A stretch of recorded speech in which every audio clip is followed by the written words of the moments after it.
Eu quero ler o texto, haja vista que eu estou falando para uma geração atual, que está no capítulo 20 do Evangelho segundo escreveu São Mateus.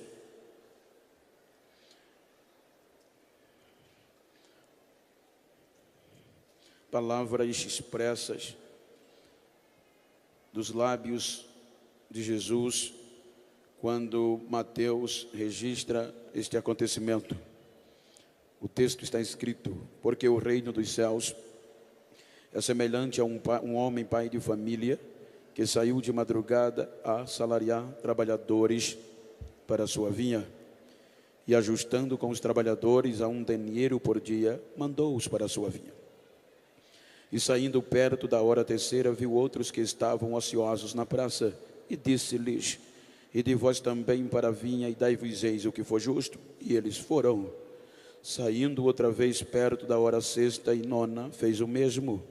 E saindo perto da hora 10ª, encontrou outros que estavam ociosos, e perguntou-lhes: por que estáis ociosos todo dia?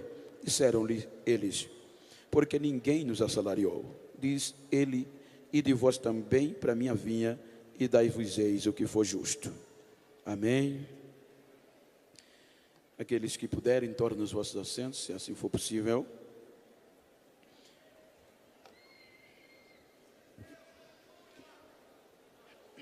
Enquanto tomo este texto para transmitir uma palavra motivadora, estimuladora, e para isso eu quero falar-lhes sobre adoradores da última hora.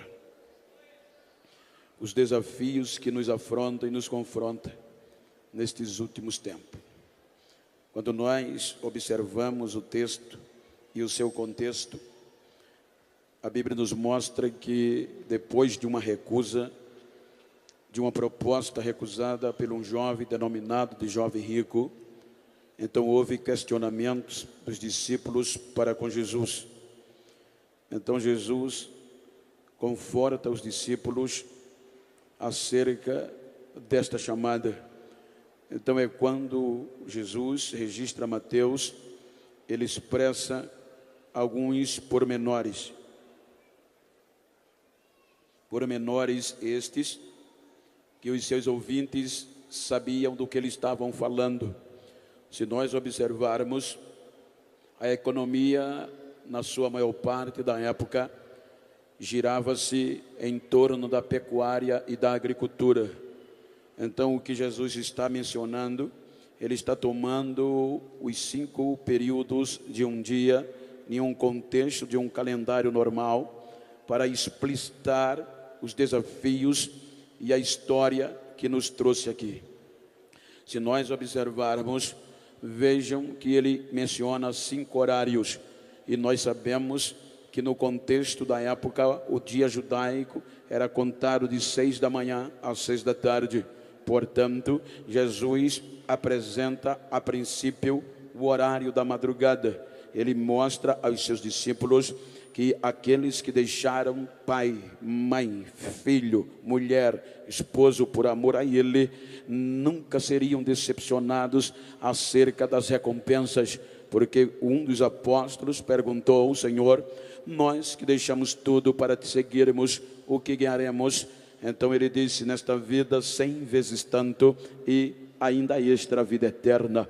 Então ele entra no contexto da história da igreja, na história da queda do homem e de adoradores que, quando achavam-se que não tinha mais jeito, eles permaneceram adorando através das gerações e através das dificuldades. Se nós observarmos o primeiro horário, se nós observarmos os primeiros desafios, nós vamos deparar-se com o horário da madrugada. Vejam, aqui eu estou, e com certeza aqui também é movido grande parte da economia por questão rurícola. aonde a cana-de-açúcar dá-se para notar, além das indústrias, ela também tem um peso na economia. Haja vista que a empregabilidade é bem maior. Quando nós observamos o contexto da madrugada, eu faço questão de mencionar, ele exige mais coragem, é mais desafiador, porque é abrir caminhos. Eu, a partir dos 12 anos de idade, eu comecei a cortar cana, porém, o meu pai saía de 4 horas da manhã, ainda escuro, para abrir, chamava-se eito, porque eu não ia na madrugada, porque o risco era maior. Então, minha mãe preparava o café para que eu levasse, e eu saía de 6 da manhã. Se nós observarmos o horário da madrugada, é o horário que existe mais dificuldade, é mais desbravador. Então é o que Cristo começa a mostrar, segundo um contexto teológico, acerca da história da igreja, e mencionando o peso de adoração e de comprometimento que está sobre esta geração. Se nós observarmos, desde a queda do homem, foi frustrante. A Bíblia diz que quando o homem pecou, a perspectiva era desfavorável, pois o homem, ele não tinha capacidade de retornar-se a Deus. Quando nós observamos, ao passar do tempo, o homem expulso da presença de Deus, destituído da presença de Deus, sem perspectiva de adoração. O entanto, é que quando o escritor aos Hebreus, ele faz menção do Velho Testamento, capítulo 11, ele estimula a sua geração, tomando exemplo do Antigo Testamento. Se nós observarmos o livro dos Hebreus, a partir do capítulo 11, ele está mencionando de homens e mulheres que por meio da fé adoraram a este Deus. Veja que no meio do caos, que tinha tudo para não adorar, ele menciona e faz uma relação. Ele diz que por meio desta fé, Abel ofereceu o melhor sacrifício do que Caim. Ele continua dizendo que por esta mesma fé, desde o horário remoto, alguém sempre estava adorando a Deus e andando com Deus. Ele diz que por esta mesma fé, Enoque também andou com Deus e foi transladado, porque Deus os transladou. Quando ele faz menção do Antigo Testamento, ele diz que Abraão, ele ouvindo, recebendo a proposta e a promessa e a chamada, mesmo sem saber para onde ia, ele acreditou e foi por meio da fé. Então ele diz que a própria Sara também acreditou na esperança de que Deus iria lhe dar um filho. Porém, ele diz que todos estes morreram sem ver a promessa, mas não desistiram, porque tinha esperança desta promessa maior, vivendo na terra, sabendo que era peregrino e tinha uma terra celestial a esperar. Quando ele continua o texto, ele diz que por esta mesma fé, Isaac abençoou os seus 2 filhos, Jacó e Esaú, acerca das coisas futuras. Quando ele faz menção, ele diz que Jacó, já sendo velho, já encostado no seu bordão, ele abençoou os 2 filhos de José acerca das coisas futuras. Ele, pai de Jacó, ele chega em Moisés e ele mostra que Moisés já era grande. O texto diz, Moisés já grande, com livre-arbítrio, com potente decisão, ele recusou, ele não quis ser chamado filho da filha de Faraó, a maior autoridade politicamente e economicamente da época, mas não quis. Ele antes preferiu ser maltratado com o povo de Deus do que gozar de um pouco do pecado. Ele recusou, ele preferiu o vitupério de Cristo do que os tesouros do Egito. Ele escritou os Hebreus, continua dizendo que por esta mesma fé, homens desbravaram o horário da madrugada em um contexto de decisão e de escolha. A escolha era de livre-arbítrio. Ele continua dizendo que depois de Moisés, ele diz que agora Raabe, a prostituta, não pereceu com o Jericó, mas porque escondeu os espias, Deus a conservou por meio da fé. Ele diz que falta-me tempo para falar de Baraque, de Gideão, de Jefté, de Sansão, de Samuel e de Davi. Ele diz que homens que desbravaram o horário da madrugada, sem ter uma perspectiva favorável no contexto normal, mas a esperança da fé fazia eles adorarem a Deus. Veja que o contexto é tão tremendo, que ele continua dizendo que estes homens, eles não tinham a facilidade que tem a nossa geração. Era homens que ele diz que na sua simplicidade, por meio da fé, adoravam a Deus independente das circunstâncias. Ele diz que estes homens, sendo simples, mas eles não abriam mão na batalha, eles enfrentavam e na batalha se esforçavam, da fraqueza tiravam força, homens que fechavam boca de leões e apagavam a força do fogo. Ele diz que por esta adoração, estes homens escapavam do fio da espada e ainda glorificava a Deus. Ele diz que por esta mesma adoração, estes homens não tinham apartamento na época dele, nem moravam em condomínio, mas mesmo assim, morando nas cavernas, nos buracos da terra, eles não paravam de adorar a Deus por meio da fé. Eles não tinham sapato luxuoso, ele não usava terno da Tommy nem da Ralph Lauren, era vestido de pele de carneiro e de ovelha. E ele diz, muitos deles foram esbufeteados, cerrados pelo meio, maltratados e folados vivos, mas não desistiam. Eram homens que adoravam, que ele diz que o mundo não era digno desses homens pisando na terra. Olha o que é que ele diz. Ele diz que estes homens, por meio da fé, esta geração da madrugada, mesmo assim, ela não desistiu de adorar, e pela fé eles alcançaram bom testemunho diante de Deus. Portanto, o texto diz que os trabalhadores da madrugada, a geração da madrugada, mesmo alcançando bom testemunho diante de Deus,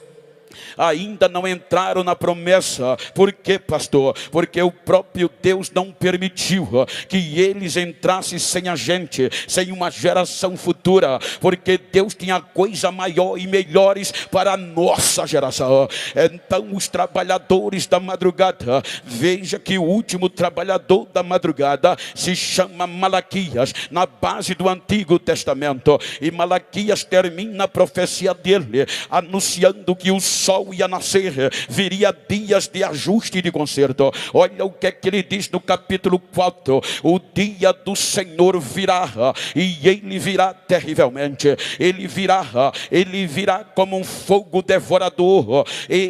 Que todo que comete a soberba e a iniquidade será queimado feito palha. Ele virá como lavandeiro, ele limpará toda a imundícia e deixará tudo limpo. Mas ele diz, mas para vós que temei o meu nome, nascerá o sol da justiça, e ele vem trazendo salvação debaixo das suas asas. Termina o horário da madrugada. Acharam que Deus tinha desistido do ser humano, o sistema era cruel, era esse sistema. Agora entra 400 anos sem Deus falar, alguma coisa. Nesses 400 anos, sem Deus se manifestar a Israel, então agora acontece coisas extraordinárias. Deus no silêncio continua trabalhando, aproveitando para o sol nascer. Então a Bíblia diz, e a história enriquece, que neste período de silêncio intestamentário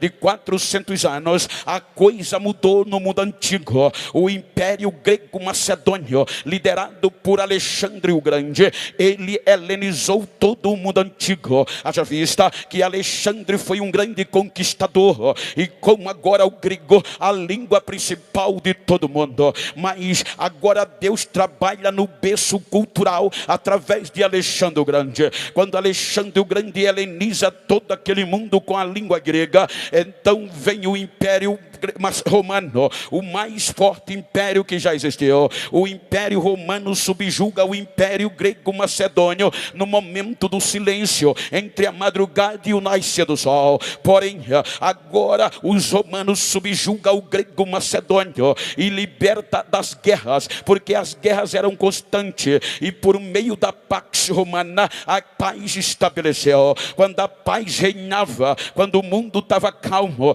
agora acontece algo surpreendente. O dono da vinha sai à terceira hora, o horário de 6 às 9 da manhã.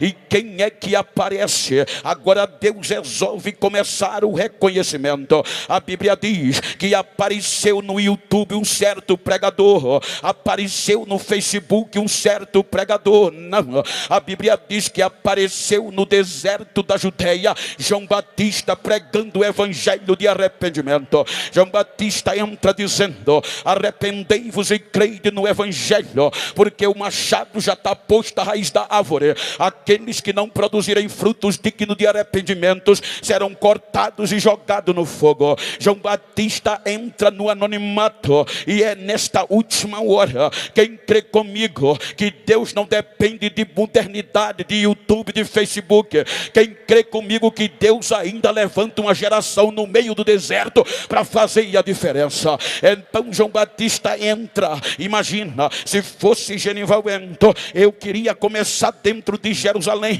que era o centro religioso. Eu queria começar num contexto favorável da Judeia.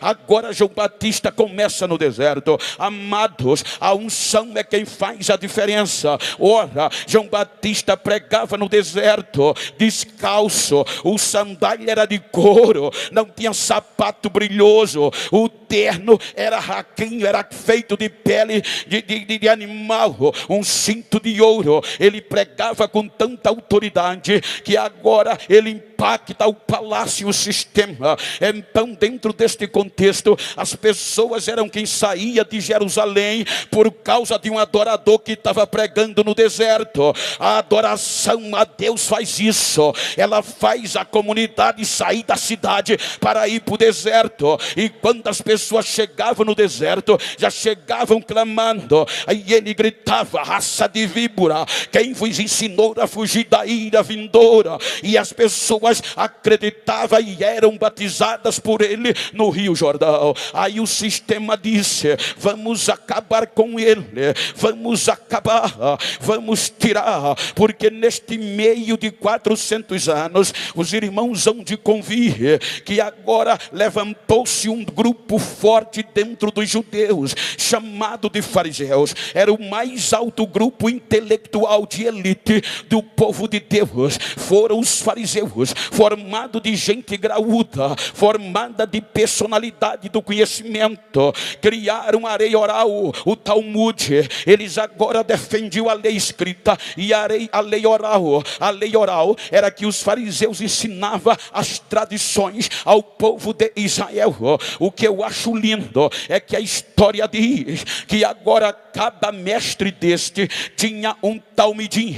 O que é um talmidim? Um discípulo. Diz a história que em todo Israel a criança começava a estudar com 6 anos de idade acerca da lei de Deus. Era a escola primária. Então durante 4 anos a criança era catequizada acerca dos 5 livros de Moisés, a Torá ou Pentateuco. Quando completava 10 anos, a criança já tinha decorada os 5 livros da lei. Agora havia uma seleção.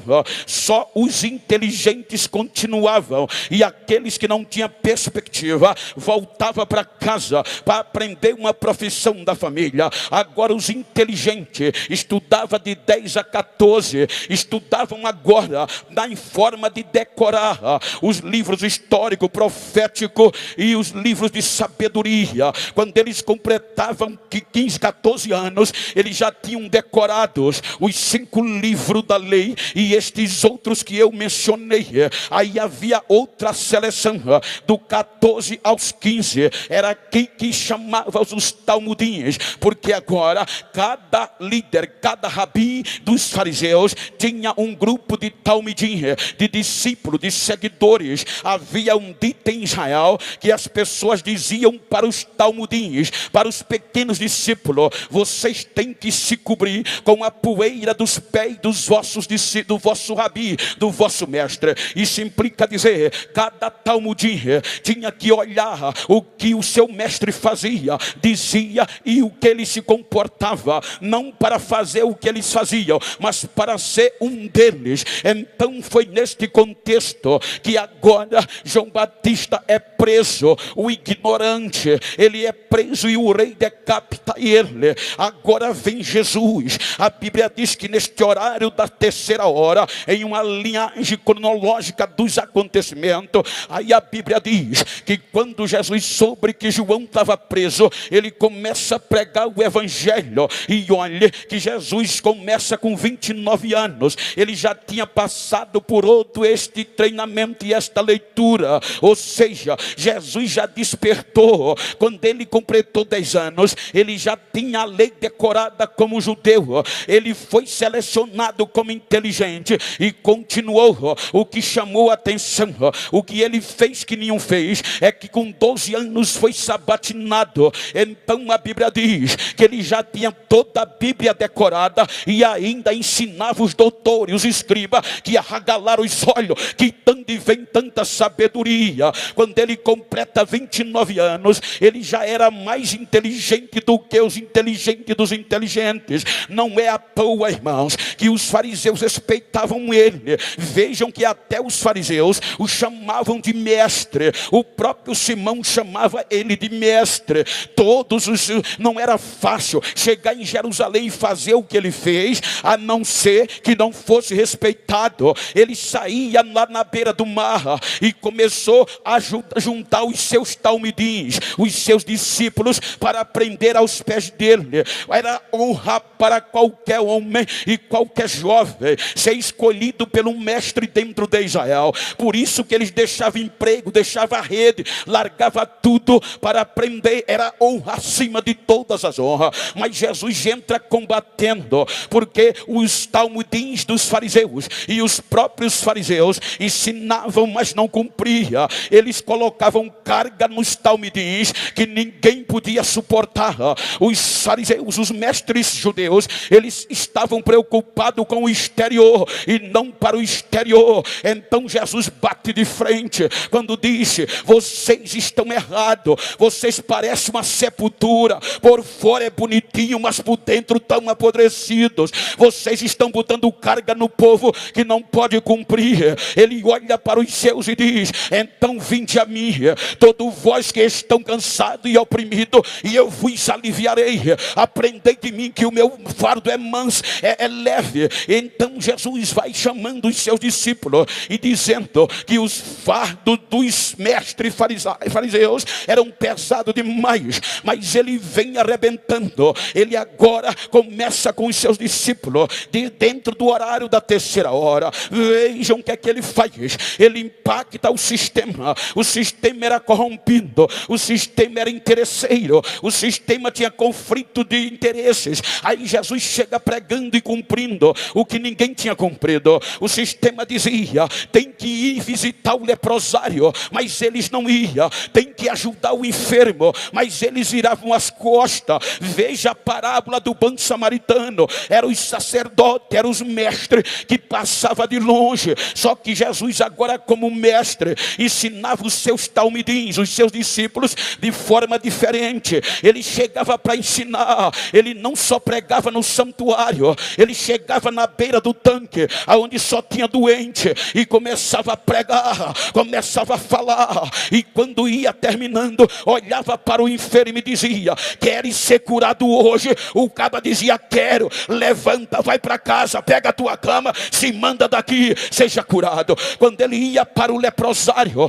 os leprosos passavam perto dele. Enquanto os rabínicos judaicos fugiam, Jesus parava para atender. Os leprosos chegavam dizendo: mestre, se tu queres, pode me limpar. Ele virava e dizia: eu quero, seja limpo agora. E a lepra desaparecia. Ele impactava o sistema de uma hora para outra, e isso incomodou. Aí o sistema disse: esse homem é forte, esse cabo é inteligente, está nos perturbando, vamos matá-lo para que ninguém queira segui-lo, para que não haja outros feito ele. Então vamos matá-lo de uma morte terrível, para colocar temor na nova geração. Então a Bíblia diz que Jesus se entrega por amor a nós. Jesus vai à cruz. Agora imagina o processo. O que era que os rabinos e os sacerdotes decidiram? Nós temos que condenar ele, o pior tipo de morte,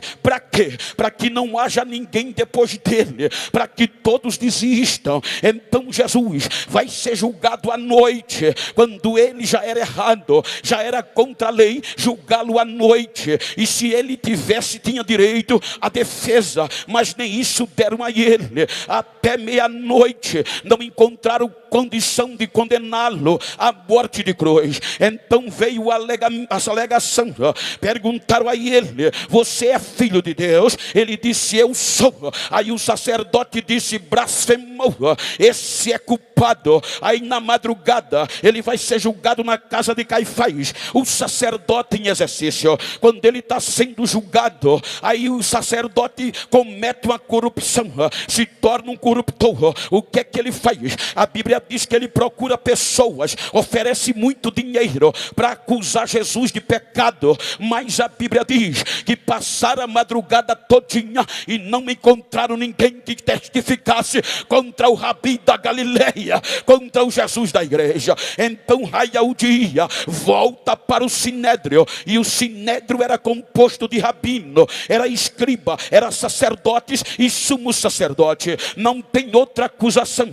Ratifica, sanciona, é blasfêmia. E levaram para Pilatos, esperando que Pilatos o condenasse, o pior tipo de morte que um ser humano podia sentir, com dois motivos: para humilhar e para que os outros não fossem como ele. Então levam para Pilatos. Pilatos olha a acusação e diz: isso é com vocês, Roma não tem nada a ver com isso, a blasfêmia é um assunto da fé de vocês, então ele não tem culpa. Aí foi quando colocaram a acusação de sedição, que já atendia o imperador. Eles disseram: ele está criando confusão, está ensinando o povo a blasfemar e também incitando o povo contra o imperador. Aí vem para o julgamento, mesmo com todas as acusações. Pilato diz: eu não vejo nele crime algum, mas a turma pedia: ele tem que ser crucificado. Qual era o mais principal objetivo? Para os discípulos desanimar e não querer ser igual a ele. Então condenam Jesus. É aqui que dói o meu coração, é aqui que as lágrimas caem, não tem como cair. Diz a história, a Bíblia fala em Deuteronômio, se Jesus foi condenado na ótica judaica, pela lei judaica, o Deuteronômio diz o seguinte: se ele fosse condenado, ou qualquer um em contenda, teria que ser levado e colocado aos pés do juiz, e quando chegasse ao pé do juiz, então era para dar 40 chicotadas até o sangue correr. Mas eles, com medo de passar, porque a lei dizia: não pode passar de 40 para não enfraquecer o teu irmão, eles tiravam uma e dava 39. Se Jesus foi condenado à cruz pela ótica judaica, ele levou 39 chicotadas, e a história diz que cada chicote romano tinha 12 pernas, em cada perna ossos de carneiro secos e pontiagudo. Isso implica dizer que se foram 39, você multiplica 39 vezes 12, dá mais de 400 feridas no corpo de Jesus. Só em cada chicotada era 12. E se foi condenado pela lei romana, a lei dizia: se for condenado à cruz, é 5 quarentena, ou seja, 40 vezes 5, 200 chicotadas menos uma, dava 195, ou seja, 195 chicotadas dilacerou o corpo de Jesus. É aqui que Isaías diz: ele foi moído, arrebentaram com ele, olhando nós para ele, nenhuma beleza víamos para que o desejássemos, mas foi pelas suas feridas que a nova geração foi sarada, foi pelas suas feridas que a gente está aqui. Quem pode levantar a mão e dizer: eu não vou parar de adorar?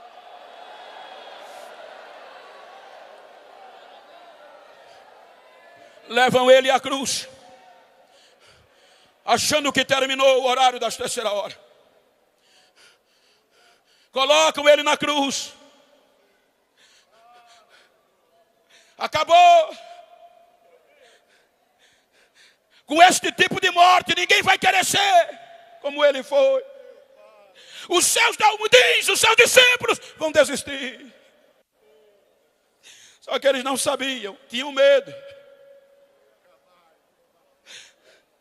Que Jesus dizia a eles: vocês vão me matar, eu vou me entregar, mas no terceiro dia eu vou voltar.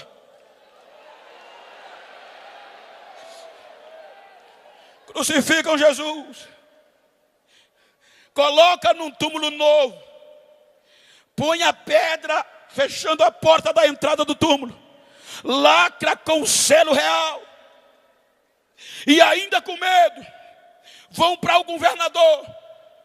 Diz Pilatos: lembra que aquele mentiroso pregava que no terceiro dia ia voltar?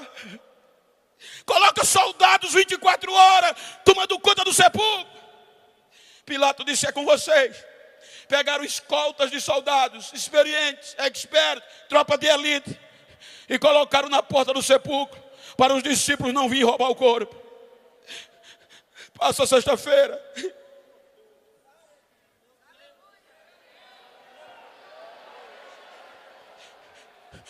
e os seus talmudins, os seus discípulos, desanimados, o sistema dizia: eles vão desistir.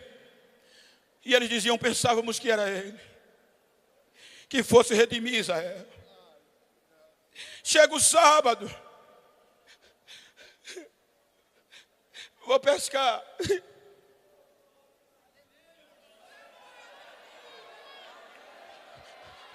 Manhã do domingo, 2 anjos em tocha de fogo descem do céu. A Bíblia diz que os soldados desmaiaram de tanta glória que viram. Deu um terremoto, a terra tremeu, a porta do sepulcro, a pedra rolou. E quem é que vem saindo de dentro?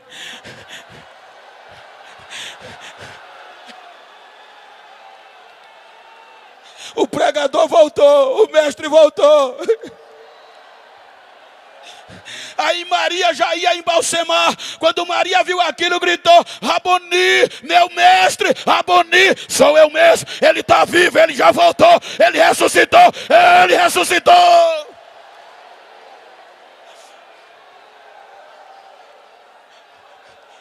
Vai para os discípulos e diz: todo o poder foi me dado no céu e na terra. Vão, façam discípulos de todas as nações, e eu estarei convosco todos os dias, até a consumação dos séculos. Eu estou com vocês. Ele sobe aos céus. É por isso que me pergunta: por que tu chora tanto, Bento? Olha o que eu vou dizer. Por que é que eu choro? Jesus vai aos céus e deixa trancado, com medo da represária, os seus talmidins. Enquanto os rabinos, os fariseus, os seus discípulos, os seus rabinos, os seus talmudins, eram os inteligentes dos inteligentes. Agora Jesus, como um rabi, quem ele deixa? Ex-pescador, ex-prostituta, ex-leproso, só quem ninguém dava nada. A cidade estava cheia de 50 dias depois.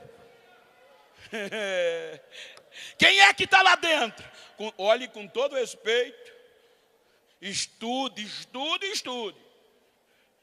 Mas olha o que é que o poder da adoração faz. A Bíblia diz, se você ler Atos capítulo 2, excelência, só em Jerusalém tinha cerca de 17 idiomas diferentes, de nações diferentes. E lá no cenáculo, a Bíblia chama de idouto, iletrado, não totalmente analfabeto. Por quê? Porque eles começavam a decorar a lei logo cedo, mas iletrados. Quando, de repente, eles tremendo lá dentro, aí desce lá de cima, a Bíblia diz que o dono da vinha saiu de novo procurar trabalhadores. Das 9 às 3 horas da tarde. Aí vem contratar. Aí a Bíblia diz que o Espírito Santo entra.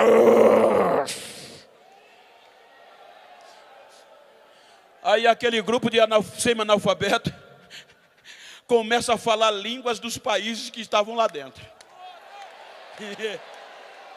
A adoração faz isso.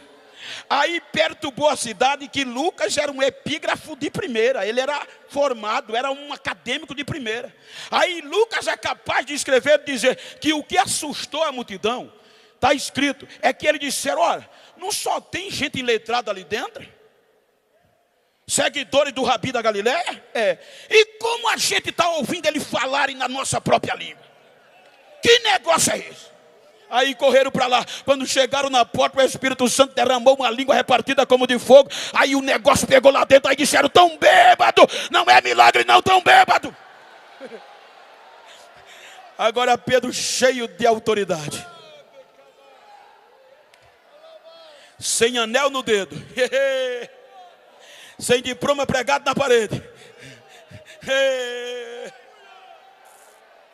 sem WhatsApp, sem Facebook, mas marca no joelho e calo na testa. Ele vai para a frente do cenáculo e ele não prega conversa mole. Um dos perigos da nossa geração é que a gente está ouvindo muita psicologia e muita psiquiatria nos nossos púlpitos. A gente está ouvindo muita conversa de autoestima, porque Genival Bento não quer mais pregar a verdade da cruz, porque a verdade da cruz não dá ibope e nem enche agenda. Mas a mensagem da cruz ainda batiza, ainda salva, ainda cura. É ela que faz a diferença. O irmão Pedro chega naquela multidão cheia de doutor, sacerdote, rabinos, e ele grita: ei, não tem ninguém bêbado não, é 9 horas agora. Isso é o poder que Deus prometeu por meio de Joel. E vocês sabem, vocês sabem quem era Jesus. Um varão aprovado por Deus, que por meio dele Deus fez milagres, maravilhas e prodígios. E vocês mataram ele por mão de pessoas injustas. Mas eu tenho uma novidade para dizer a vocês. Eles queriam matar Jesus pensando que Jesus não ia sacudir os seus discípulos. Matando Jesus acabava. E agora Pedro diz: escutem, a morte não pôde segurar ele. O Deus Pai quebrou as cordas da morte, e a pedra do sepulcro foi aberta, e Jesus voltou a viver. Ele está vivo, ele está vivo, ele está vivo, ele está vivo. Quase 3.000 pessoas, doutor, rabino, tiveram que botar a cara no chão e gritar. O analfabeto lá em cima e o doutor lá embaixo: varão, o que é que a gente faz para ser crente? Aceita Jesus e sejam batizados, que vocês também serão batizados com o Espírito Santo.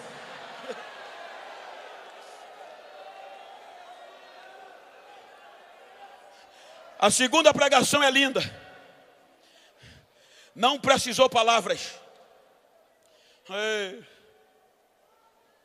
Há um contexto que diz que nós determinamos ser por aquilo que a gente faz. Agostinho, um grande teólogo, chamou os seus discípulos seminaristas e disse: amanhã a gente vai fazer uma grande pregação.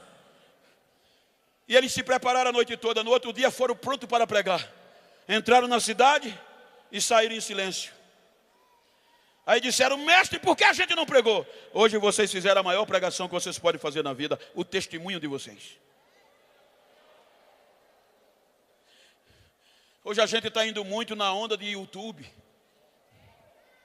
Eu sou de uma geração que só se convidava quando eu conhecia ou procurava conhecer. Meio braço. Agora cheios de Deus. Já vem 2 iletrados, ainda fedendo peixe. A lei judaica era cruel. Quem nascesse com defeito físico não tinha chance. A Bíblia diz que tinha um homem que mais de 40 anos, ou aproximadamente isso, Todos os dias traziam ele para pedir esmola na porta do templo, onde tinha muito fluxo de pessoas, para mendigar, viver da mendicância. Excelências, estavam ele sentado todos os dias, e Jesus viu ele lá, mas não fez nada. Deixou para mostrar aos seus discípulos o que eles eram capazes de fazer. Aí lá vem Pedro e João. Aquele mendigo, aquele coxo, todo dia via o povo passar, olhava lá para dentro, só ouvia o barulho de adoração, mas não podia adorar, que a lei não deixava. Aí lá vem o irmão Pedro e o irmão João. Quando ele chega perto, o coxo fala normal, prática: dai-me uma esmola. Pedro dá uma paradinha e diz: o que eu tenho, não tenho prata nem ouro, estamos liso. Essa prata e ouro era moeda, não tomo, não, nem cachê teve. Mas o que eu tenho eu te dou em nome de Jesus o Nazareno. Levanta e anda. O homem se assustou: em nome de Jesus, levanta e anda. Aí o coxo deu um pulo, esqueceu a bacia, esqueceu as moedas, olhou para o santuário e começou a adorar. A Bíblia diz que ele fez carreira, adorando, cantando e dizendo: agora eu vou entrar, agora eu entro, agora eu entro, agora eu entro. E adorou ao Senhor.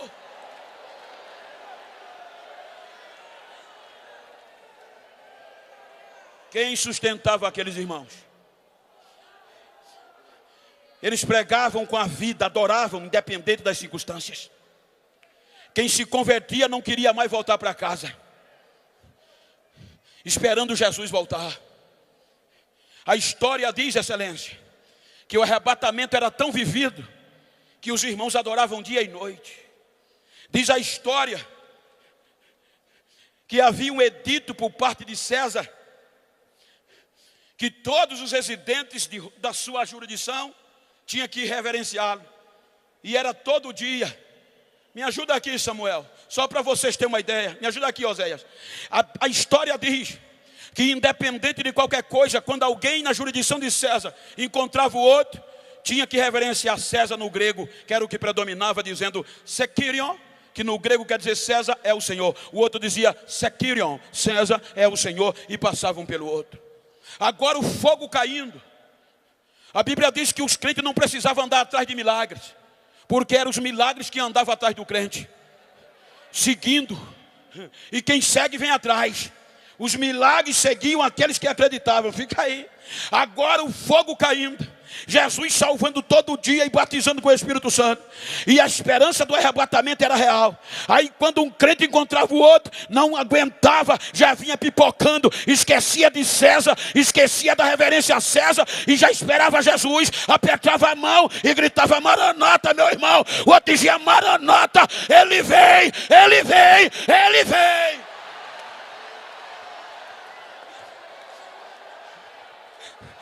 Ninguém sustentava. Obrigado, Zé. Ninguém sustentava. Esses trabalhadores, adoradores do meio-dia, quando o sol é mais quente.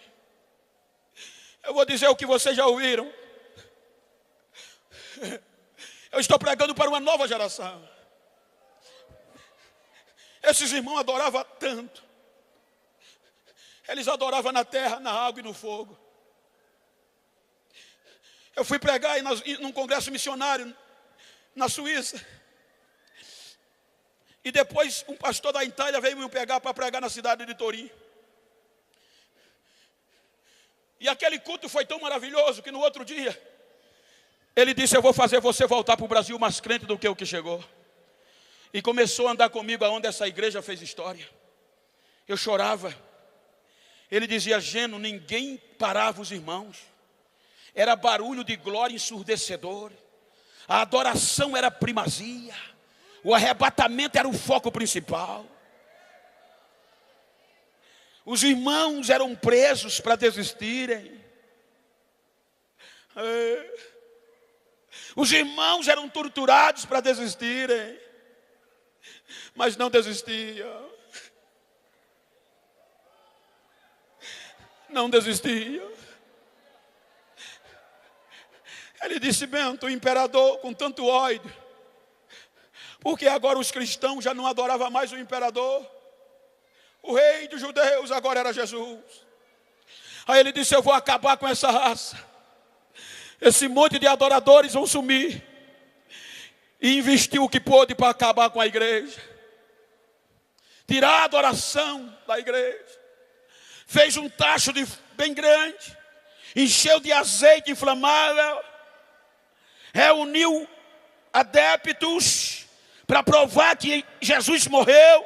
A igreja ia desistir. Chegou no dia, lotou aquela arena.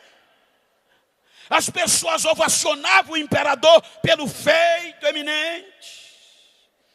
E ele mandou prender os irmãos. Os adoradores acorrentados um no outro, de dois em dois.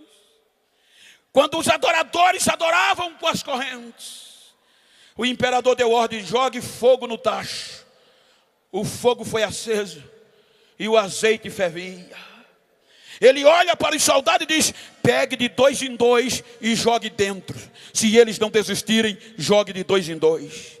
Os soldados entravam. Quando os soldados entravam no corredor, espraguejando os adoradores de Cristo, ameaçando-os, chutando-os, vocês vão desistir. E os adoradores querendo se pocar a corrente um do outro. Aí eu perguntei, eles queriam correr? O pastor disse: não, Bento. Eles viam o fogo, viam o azeite fervendo e a espada, mas continuavam adorando. Eu olhava um para o outro, fazia força: solta, deixa, solta eu, que quem vai primeiro sou eu. Quebra essa corrente, que quem vai entrar primeiro sou eu. Eu quero ver o meu Jesus cara a cara, deixa que eu vou entrar. Eles não desistiam, jogavam de dois em dois. Quando eles caíam no fogo, o fogo fazia barulho. Os romanos cantavam adoração aos deuses de Roma. Aí não deu 10 a 15 minutos, silêncio total na praça. Uma agulha no chão, ouvi o barulho. Eu perguntei: o que é que houve, pastor? Ele disse: Bento, os crentes que eram jogados amarrados dentro do azeite inflamado começavam a pular de dentro do tacho adorando a Jesus, sem nenhuma queimadura e as correntes quebradas. Quando os romanos viam, fechavam a boca. E agora os crentes que estavam amarrados começavam a adorar, cantar e dizer: Jesus está vivo, meu mestre está vivo, o rabino da Galileia está vivo, ele ainda vive, ele ainda vive.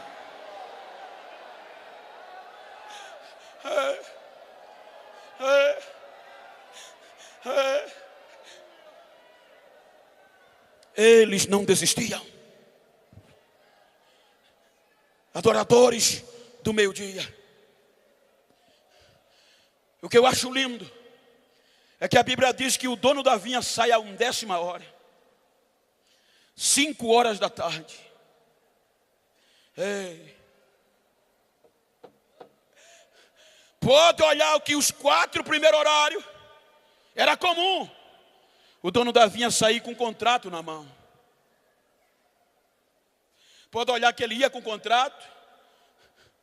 O maior preço foi o que ele mesmo pagou por seu filho. Mas 5 horas da tarde, nenhum empreendedor contratava ninguém.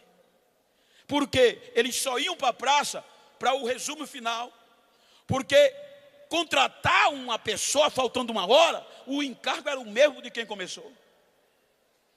Veja que esse grupo é o único que é questionado, o da última hora.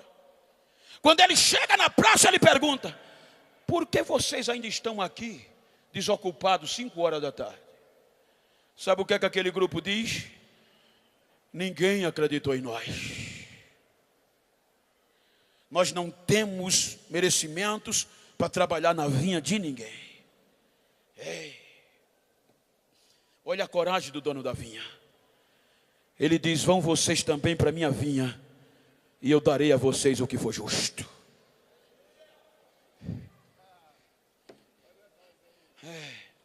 A igreja gentia, um povo que não era chamado povo. Já viu um trabalhador da última hora já hoje? Já viu um adorador da última hora já hoje? Dá uma olhadinha para a tua direita. Olha para a tua esquerda. Eu não vim aqui contar história. Eu vim pregar num congresso de jovem, de uma nova geração.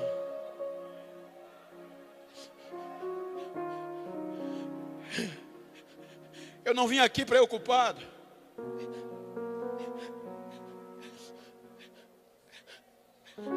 em emocionar você. Eu orei. Ainda essa tarde eu estava de joelho. E Jesus cobrava de mim. Eu vim aqui fazer você entender que o mesmo compromisso de Abel é o nosso hoje. Porque a Bíblia diz que ele não muda.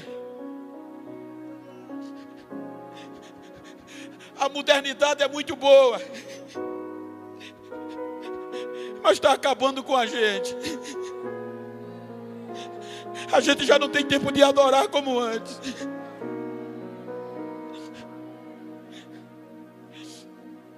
Uma das maiores preocupações dos sociólogos e psicólogos é que a nova geração, baixa mais o teclado, é que a nova geração não está sabendo administrar as informações. Augusto Cury registra uma colocação de Marco Polo, que uma criança hoje de 7 anos tem mais informação do que os imperadores de Roma na época. Uma criança de 9 anos tem mais informações do que os pensadores gregos como Platão e Sócrates. A preocupação é que aqueles homens sem ter o que a gente tem hoje, eles tinham ideias criativas. Há psicólogos que dizem que a dependência das redes sociais é tão forte que é melhor o pai abster o filho do almoço e do jantar. Ele vai sentir menos falta do que tirar ele das redes sociais. Eu parabenizo a cantora pelo que ela pediu para os irmãos fazer. Viram quantos celulares tem nos nossos cultos? Uma geração passada não tinha isso. Não era o celular que brilhava, era o rosto dos crentes.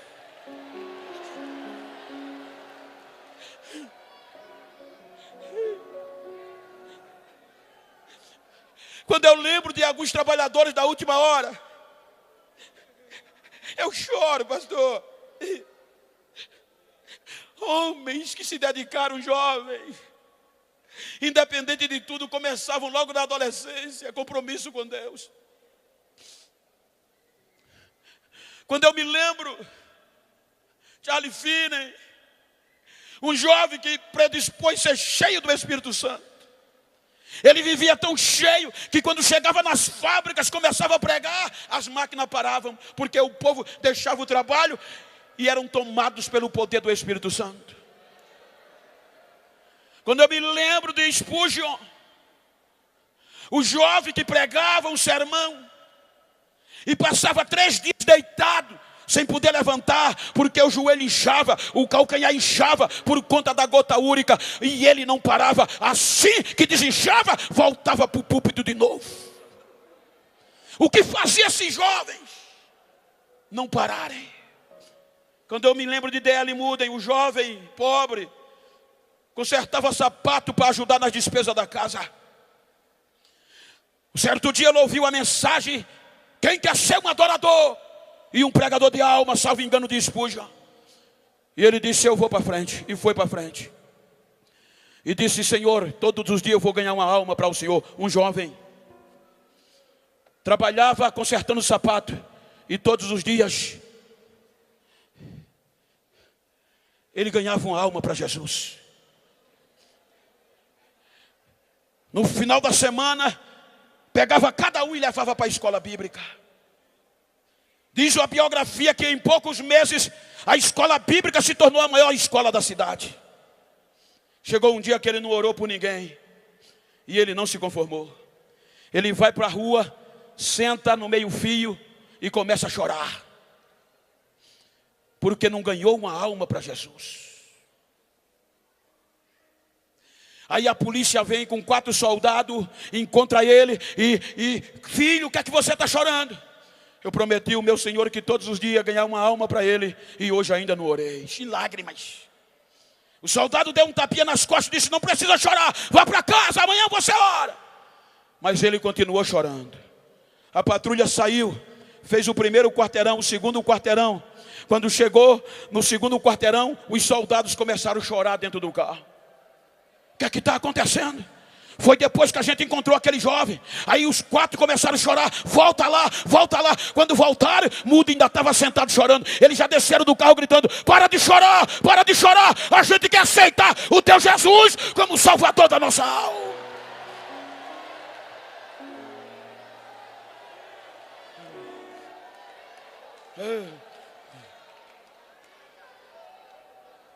Década de 40, nossa época, um grupo de jovens seminaristas norte-americanos saíram dos Estados Unidos para a Inglaterra para uma visita de seminário. Chegaram na casa de John Wesley, o homem que sacudiu a Inglaterra pelo poder de Deus. O Cicerone começou a guiar aqueles estudantes jovens e entrou na casa de John Wesley. Aí o Cicerone dizia: aqui era a sala da casa, aqui era o quarto onde ele dormia, aqui era a escrivania onde ele fazia os seus sermãos. Aí foram na cadeira que John Wesley orava. Quando chegaram lá, aí disseram: essa aqui era a cadeira que ele orava. Olha a marca de joelho dele no chão. Terminou, saíram. Cada um foi visitando coisa. No final do dia, o grupo se reuniu para pegar o ônibus para voltar para casa. Quando fez a contagem de reconhecimento, faltava um jovem. Falta um. Vamos procurar. Aí o Cicerone saiu procurando com um grupo de jovens por aquele jovem que ninguém achava. Aí lembraram da casa de John Wesley e entraram na casa de John Wesley. Foram na escrivania, tinha ninguém. Foram no quarto, não tinha ninguém. Quando chegaram na cadeirinha que John Wesley orava, tinha um jovem lá em lágrimas e em grito, chorando e adorando e dizendo: Deus, tu usou John Wesley para sacudir esta geração. Senhor, eu estou aqui disposto. Usa-me e faz de novo, Deus. Enquanto ele orava, aí o mestre chegou no ombro dele e disse: Billy Graham, meu filho, levante, o nosso ônibus está indo embora. Quem é Billy Graham? Quem foi Billy Graham? Um dos maiores ganhadores de alma da nossa época. O homem que, segundo a história, recusou um convite para ser candidato do Partido Republicano dos Estados Unidos, ser candidato à presidência dos Estados Unidos. Não entenderam e perguntaram a ele: pastor Billy Graham, por que o senhor não quer? Ele disse: porque ser presidente dos Estados Unidos não está à altura de ser um adorador de Deus, não está à altura de pregar o evangelho de Deus. Você pode bater no peito no século 21 e dizer: Senhor, diga comigo, Senhor. Agora diga voluntário, bata no peito e diga a você mesmo: mas está fraco. Eu estou aqui. Faz de novo.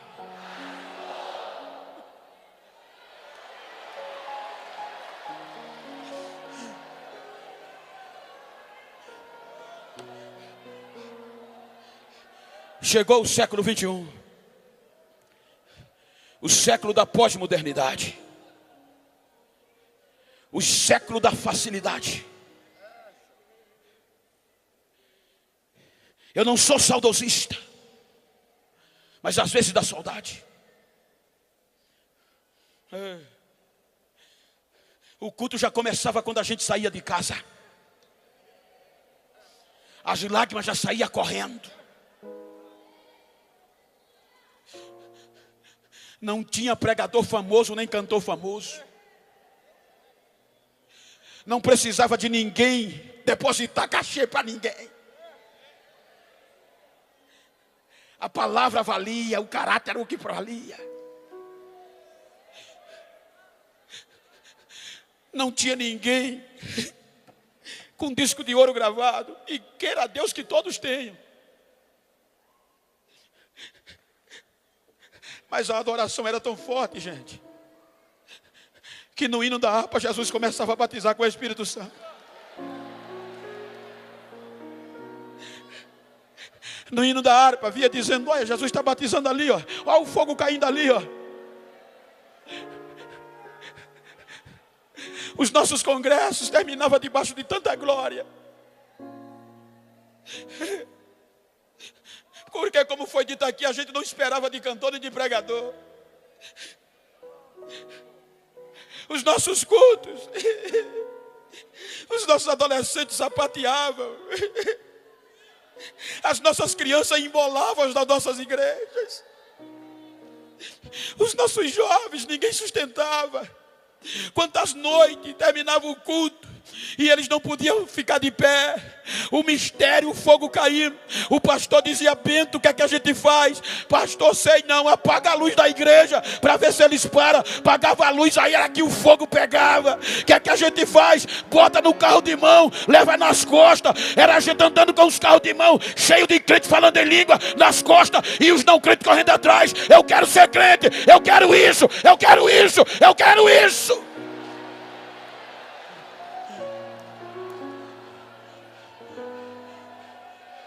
Hoje é feio,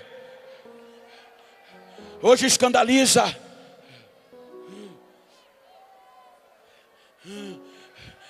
Há cerca de 2 meses atrás,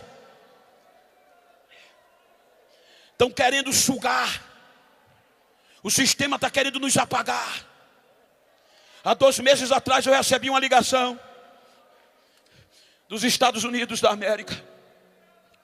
Era uma agência muito rica de cantor e pregador. Pastor Genival, queremos contratar o senhor para cuidar da sua agenda. A América precisa conhecer o senhor, o mundo. O senhor vai ficar rico, mas a gente vai controlar a sua agenda. O senhor já veio à América? Eu disse: eu sempre estou aí pregando. Aí houve silêncio. Aí ele perguntou: o senhor já veio aqui? Eu digo: vou, todo mês.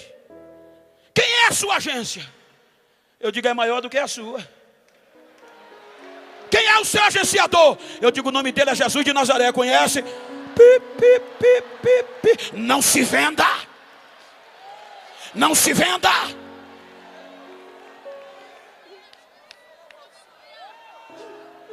Diga para quem está ao seu lado: eu não vou me vender. Diga: dê o que der, eu vou continuar pregando a mensagem genuína. Eu não vou me vender.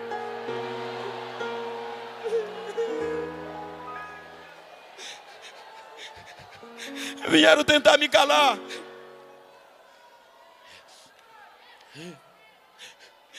Um grupo de catedráticos disse: Bento, tu tem anel no dedo, mas tu não pode pregar mais como pregava. Mas o que é que houve, mestre? Tu chora demais, Bento. E as nossas igrejas já não é como antes. Os lenços já não existem mais. E a universidade, Bento, ora lá que todos fossem. Mas esse é o testemunho.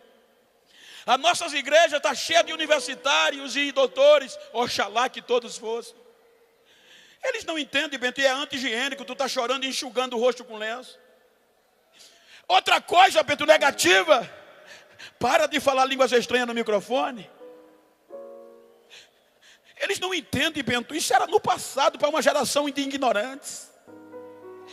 Hoje você tem que manter a ética. Devagarinho. Começa frio, termina gelado. É assim que funciona hoje. Só assim tu vai crescer. Ah, mestre, se eu for crescer assim não vai dar não.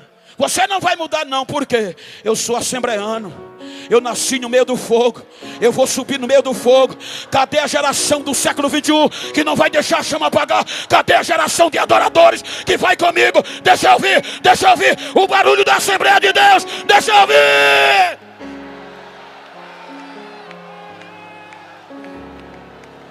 Ei, ei. Chega esse. Brai sai gavas. Breaks. Breaks about Shakfire Shakrarials. I bring people to Chakshai. I bring Sambaya Chow. Armiagos. Uriah Sambrego and a pro cell.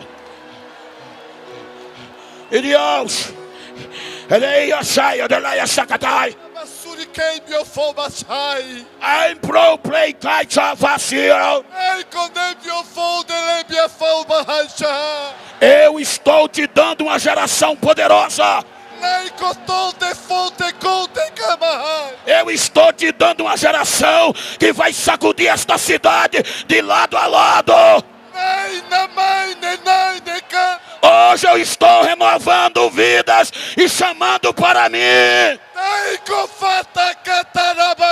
Para que saiba que eu estou contigo, eu estou renovando esta geração.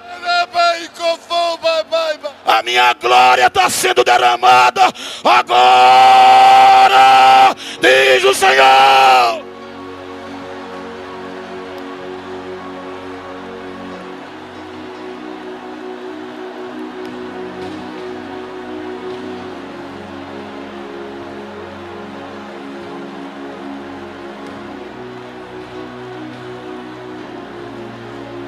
Essa é a Assembleia de Deus. Essa é a Assembleia de Deus. Deixa eu ouvir, adorador. Deixa eu ouvir, deixa eu ouvir, deixa eu ouvir.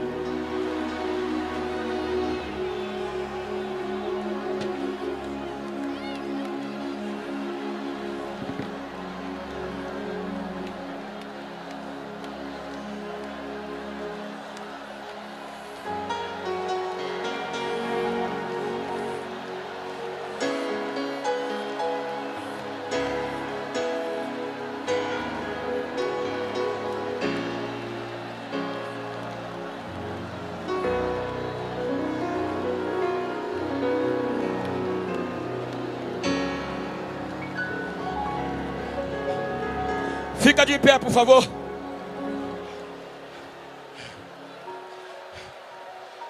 Ei, Gaios.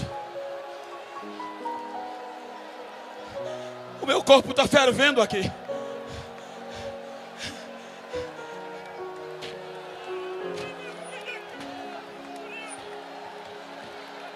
Quem tem línguas estranhas, fala em línguas estranhas.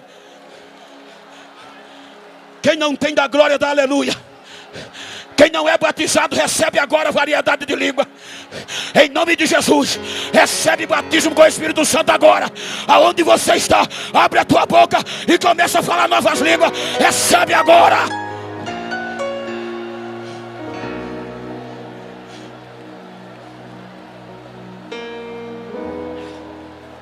Arrebatamento. Arrebatamento daqui a pouco. Se você pode. Se você pode, vira para esse crente que está ao teu lado. Se for do mesmo sexo, como eu estou aqui com meu amigo pastor Cristóvão. Olha assim para ele, olha para mim não, olha para ele, olha para ela. E diga para ele, a hora está chegando. Mas diga para ele, a hora está chegando. Diga hoje, falta menos de uma hora. Então a qualquer momento a trombeta vai tocar. E se ela toca hoje, eu quero subir com você, adorando, adorando.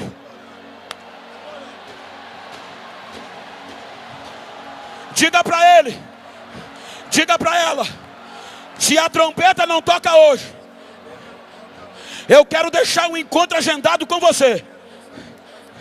Diga onde? Diga, lembra daquela rua de ouro do Apocalipse? Ali tem uma cidade de ouro puro. No meio dela tem uma praça. No meio da praça, a árvore da vida. E o rio de cristal banha aquela praça. Diga, vai ser lá. Vai ser lá. Diga a ele, se eu for primeiro, eu vou te esperar. Mas se tu for primeiro, me espera, que o negócio vai feder aqui. O negócio vai apertar. Mas eu vou continuar adorando. Eu vou estar lá.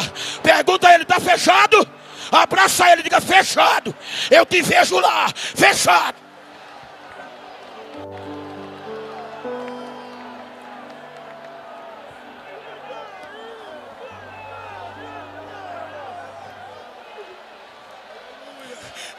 Adoradores, adoradores, é uma questão de escolha. Adoradores, é uma questão de escolha. Deixa eu ouvir o barulho do adorador. Deixa eu ouvir o barulho dos adoradores. Deixa eu ouvir. Quem tem línguas estranhas fala. Quem não tem recebe agora. Agora. Eu ministro a unção que está sobre mim para esta juventude, para a galeria. Agora.